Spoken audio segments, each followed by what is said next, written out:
Je ne sais pas si vous employeriez les mêmes mots que François Fillon. Non, il ne faut quand même pas exagérer. Il ne faut pas exagérer, mais enfin, vous n'êtes pas du tout d'accord avec ce projet alternatif du Parti socialiste sur les retraites. Vous trouvez, si j'ai bien compris, que c'est un projet qui n'est pas raisonnable. Non, c'est pas vrai, parce que c'est un texte où il y a des choses qui me vont très bien. Par exemple, il y a toute une partie qui me paraît très intéressante sur la retraite à la carte ou sur la retraite choisie.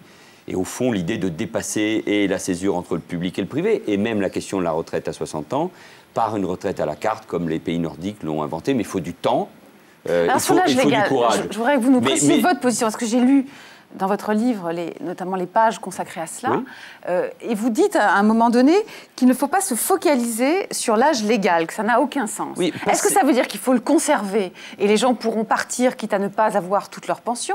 Ou est-ce que ne pas se focaliser, ça veut dire arrêter avec l'âge légal à 60 ans? Dans ce chapitre sur les retraites, je dis que si on fait la retraite à la carte, la question de l'âge légal ne se posera pas, et ça veut dire qu'y compris les gens pourront partir à la retraite plus tôt, parce qu'on intégrera la question de la pénibilité. Si on passe brutalement aujourd'hui de 60 à 63 ans ou à 65 ans, on va pénaliser ceux qui ont commencé à travailler tôt et les carrières les plus pénibles. Et c'est là où il y a la vraie... Pourquoi vous n'êtes pas d'accord avec le projet du PS? Et la vraie inégalité. Je n'ai pas voté le projet du PS au Bureau national, pas sur cette question-là, mais sur la problématique des recettes, parce que j'ai considéré qu'une partie des recettes, qui sont intéressantes, mais tape trop fort sur les entreprises. Et il faut faire très attention. S'il y a à un moment un début de reprise et de croissance, il faut qu'on fasse attention. Mais j'aimerais par ailleurs que le gouvernement, ce qu'il n'a pas fait, donne ses propositions. Parce que là, pour le moment, on a des propositions d'un côté. Il y aura une contribution, mais c'est vrai qu'on n'a pas le montant. Nous verrons bien, pour le moment, je ne les connais pas. Mais on n'a pas encore le montant. Laurent Neumann, alors vous n'êtes pas du tout sur la même ligne au sein des socialistes. Ah non, moi je ne suis pas socialiste, moi. Désolé, mais... Désolé. Je ne voulais pas vous... Voilà, vous avez compris. D'abord, une petite remarque, j'espère que ça ne va pas énerver Philippe Tesson, mais je me souviens d'une émission il y a un mois ou un mois et demi où il disait les socialistes, ils ne travaillent pas, ils n'ont rien à proposer. Ah, ça y est, ils ont enfin proposé quelque chose sur la retraite. Moi, je me souviens de tout ce qui est dit ici, premier point. Et effectivement, on peut être d'accord, on peut ne pas être d'accord. Il y a des choses qu'on peut discuter, mais au moins, il y a un texte. Ce qui n'existe pas pour le moment du côté du gouvernement.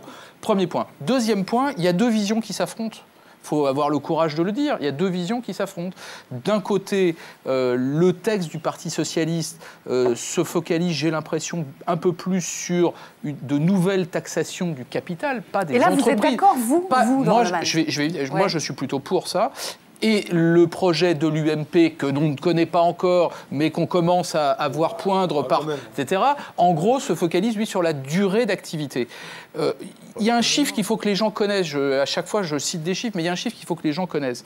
Le travail en France est taxé à hauteur de 45%. Le capital est taxé à hauteur de 18%.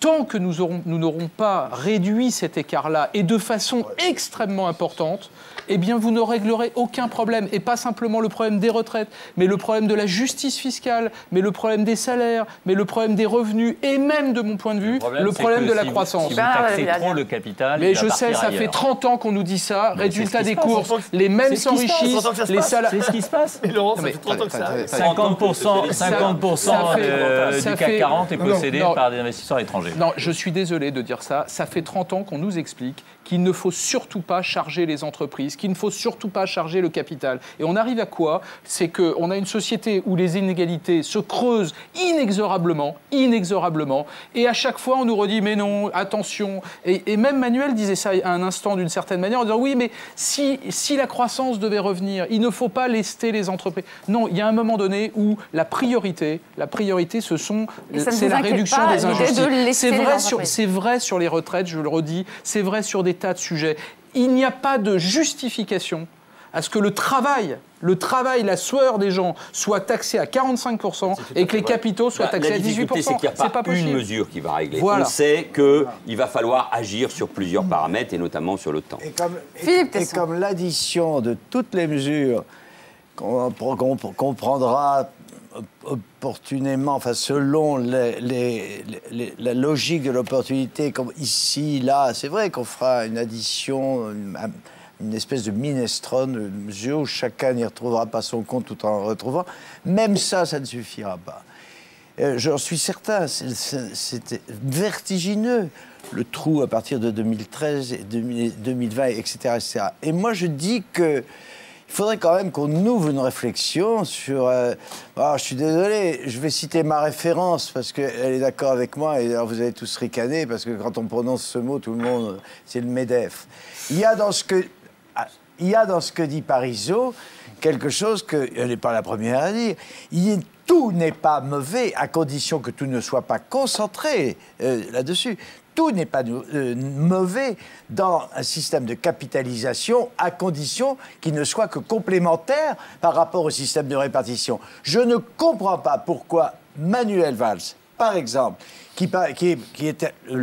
il est parmi le cœur le plus intelligent du Parti socialiste. Enfin, c'est vrai. Je ne sais pas comment prendre ça. Non, mais sincèrement, c'est vrai. Mais là, c'est bien. C'est pas parce ça va être terrible, Marianne, la semaine prochaine. Et donc, il aurait dû faire quoi? Voter? C'est pas parce que de temps en temps, il y a ça une espèce de petit tropisme qui le pousse vers la droite, mais aussitôt après, il recule. C'est pas un homme de droite, c'est vraiment un homme de gauche. Mais pourquoi vous faites pas une tentative, ne serait-ce que expérimentale, une tentative de réflexion, en tout cas, sur ce sujet. Un peu de capitalisation. Pour que, non, mais tu vois ce que je veux dire. Oui, très bien, mais il y a deux choses que vous ne voyez pas, Philippe Tesson. La première chose, c'est que pour avoir une retraite complémentaire de capitalisation, mais encore faut-il en avoir les moyens. Il faut avoir les moyens de le faire. Deuxième chose, j'ai dit deux choses.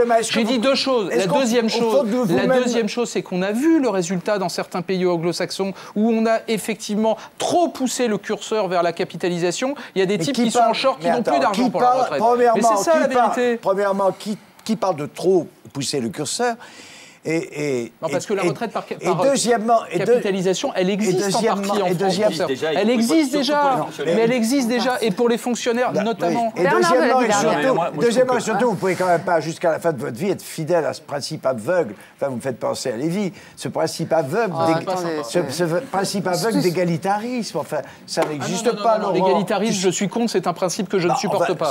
Mais là, je suis en train de raconter le contraire. On est en ligne d'égalitarisme. Moi, ce qui m'excite, ça fait 30 ans que j'entends parler de ça, de la réforme nécessaire des retraites, comme la réforme de l'éducation nationale, etc. Et c'est un peu triste à mon âge de voir que finalement rien n'a été fait. Et alors je trouve que, comme la burqa tout à l'heure, d'ailleurs, c'est un problème de civilisation. C'est-à-dire qu'on attaque le problème par le mauvais côté.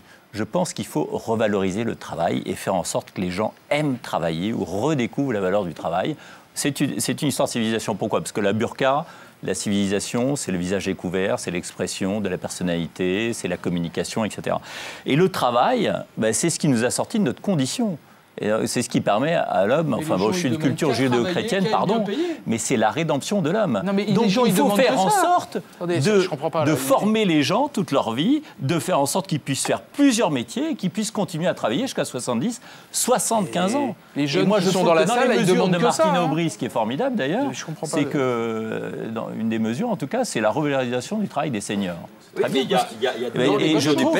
Il faut peut-être prendre les choses de manière... Parler d'optimisme tout à l'heure, c'est pas facile encore une fois aujourd'hui. C'est vrai que là, le changement majeur, et qui va pas s'arrêter, c'est qu'on va vivre beaucoup plus longtemps. Et donc, du coup, s'ouvrent des problèmes non pas uniquement techniques et financiers, mais des problématiques de société majeures. Les seniors, comment on va travailler plus longtemps, les cycles de la vie ne vont pas être les mêmes. Et ça veut dire que la mobilité, la formation tout au long de la vie, ça veut dire qu'il faut que notre système-là, pas facile pour tout le monde, quand on a travaillé 40 ans sur la même machine, changer du jour au lendemain, il ne faut pas raconter d'histoire, ça ne se passe pas comme ça facilement. Mais ça veut dire qu'il faut que notre système de protection sociale s'adapte progressivement à cela. Il ne faut pas le faire brutalement, d'autant plus que les gens aujourd'hui ont un problème de niveau de pension.